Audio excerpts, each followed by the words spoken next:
I am Hans and this is my channel. Thank you guys for watching. Today we are out here experimenting a little bit with the Hawk. I am a little bit short. I'm 5'7". This bike was really made for somebody that's like 5'10" to 6'2" or 6'4" or something like that. It's a pretty tall bike. You can take the seat and shave the foam here if you want to get it a little shorter, or you can try to adjust the rear shock. It does have an adjustment on the coil, and I was thinking if you tightened up the coil, it would lower the bike, but that's quite the opposite. I'm gonna go ahead and do a quick test of me sitting on this bike, and I've got the coil super tight right now, and I thought if I sponged it up, it would lower the bike. But I'm still on my toes, and I don't have any shock at all in the back. Like, I got shock here, but it's so tight on the coil in the back, there's nothing left. As you can see, I'm on my toes right now, and that is a 5'7" guy. It's fine with me on the road, no big deal. I can handle that. I can handle it in the dirt, just on dirt roads, but if you're out someplace where you really need to be able to get your feet down. Let's go!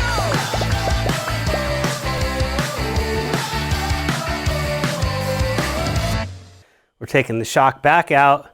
We're gonna loosen it up, we're gonna put it back in, and we'll see what that looks like. So I'll show you guys how to do that if you do have one of these bikes and you wanna make this adjustment. Let's go. So you got the shock mount right here, you've got your one bolt here, and then you got another bolt up here on the very top. So you just take your side panel off here and then take those two bolts out, and then the shock will slip out. So you can see right back in here, there's a 14mm socket. I had to use a breaker bar to get this thing off just because it was on there so tight. But it was just as simple as taking a short extension, the 14, dropping it in there and just loosening it up that way. We'll start with this top one. These things are on there pretty good. When I put it back on, I made sure it was nice and tight.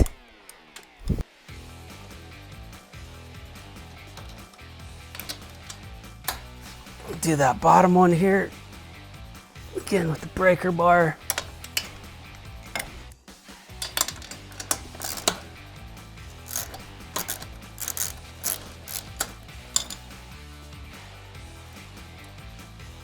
Now both of these bolts are gonna push out, but we're gonna need to put the bike up on a stand or something, or somehow you're gonna need to lift the frame up so that you're able to get all the weight off of the back here in order to get the shock out. I have a little jack that I'm gonna use. So I have to admit, this little jack that I bought at Harbor Freight, I've only used it about 5 or 6 times maybe, and it's already like all bent up. So if you do get one, there's an option to get like a better one. Try getting that. See how hard it is to get that thing up. But you can see now I've got all the tension off of the back. And then if I need to lift that up just a little bit, I've got a jack stand right there too. You may not have all this stuff. You can do a lot of things with ratchet straps. I heard some guy said that he used 2 ladders, a bar with a couple ratchet straps to lift up his bike, and that worked great for him. So get creative, be safe, but get creative. Let's get this thing out. So we've got this thing up. So as I'm tapping that out, I'm kind of lifting up on the swing arm in the back here. And then when this does come out, it's actually gonna drop quite a bit. So be ready for that. We're gonna need to kind of lift the back tire up as we pull this out.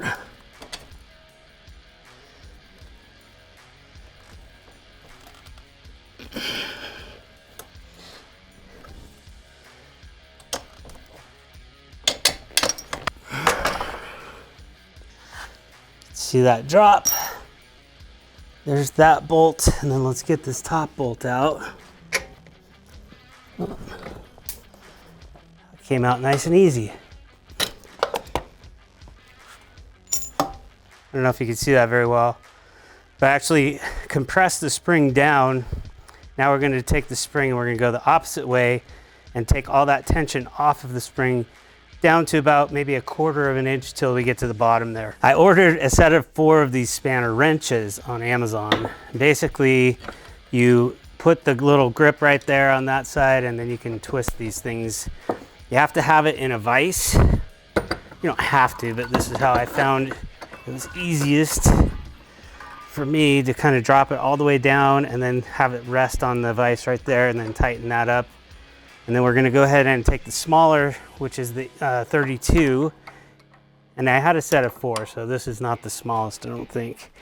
And we're gonna go ahead and loosen this one up. So right to tight, left to loose.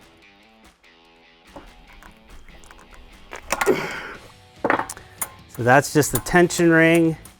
You can see it needs to come down right in here. So I'm gonna drop this all the way down.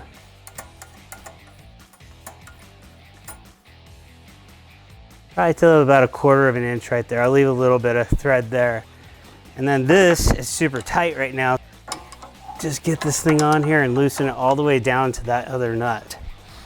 And you can see how tight that is. And you can feel how tight that is on the bike when you're sitting on it. And it's that tight because it doesn't move at all. Like the seat was like so rigid. So by giving it more room to move, I'm hoping that that lowers the back end of the bike when I sit on it. Okay.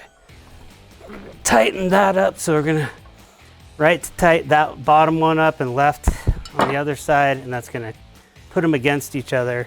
Now you can see that spring is super loose. 1/4 inch there, I hope is enough. I don't think it's gonna be a problem. And we're gonna put that back in just like that. One more thing is you wanna make sure that these two things are facing the right way. Try to get them as close to being straight on with each other. This way it's gonna make it way easier to put it back in. Okay, so just like we took this thing out, we're gonna put it in. So the smaller side goes up with the adjustment on the upper side. So we'll go ahead and stick that up through here. And you're able to see right through this part of the motorcycle where that bolt is supposed to go in.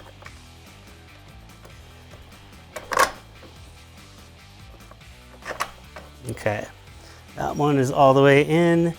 I've got a little jack stand here, so I can lift the back tire up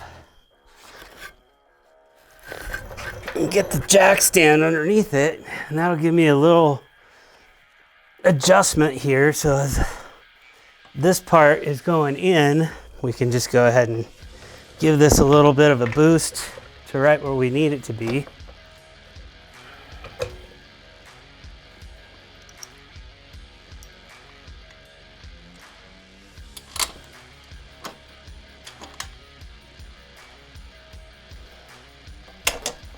Okay, there it goes. This bolt back on. This is a 14 millimeter on both sides here.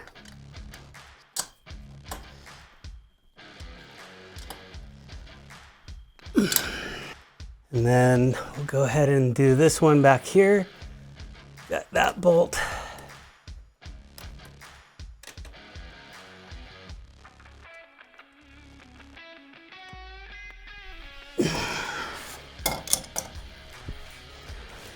So let's go ahead and drop this thing down. Yeah, you can see how easy it was for me to slip that stand underneath the bike before. Now I've got a lot more play. So if I get on this thing, yeah, my feet are definitely closer to the ground, and I've got a lot more suspension now. Travel in the back, if you know what I'm saying. And yeah, that does fix the problem for sure. So now you just have to put your little side guards back on both sides, and then you're good to go. I don't have any secrets for that because mine are a really big pain in the butt to put on anyway. They don't really clip in like they should.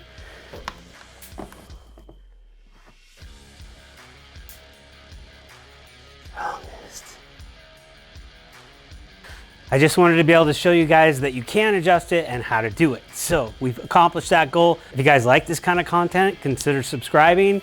If you want to see more content like this, hit that bell button and you will see me in the next video.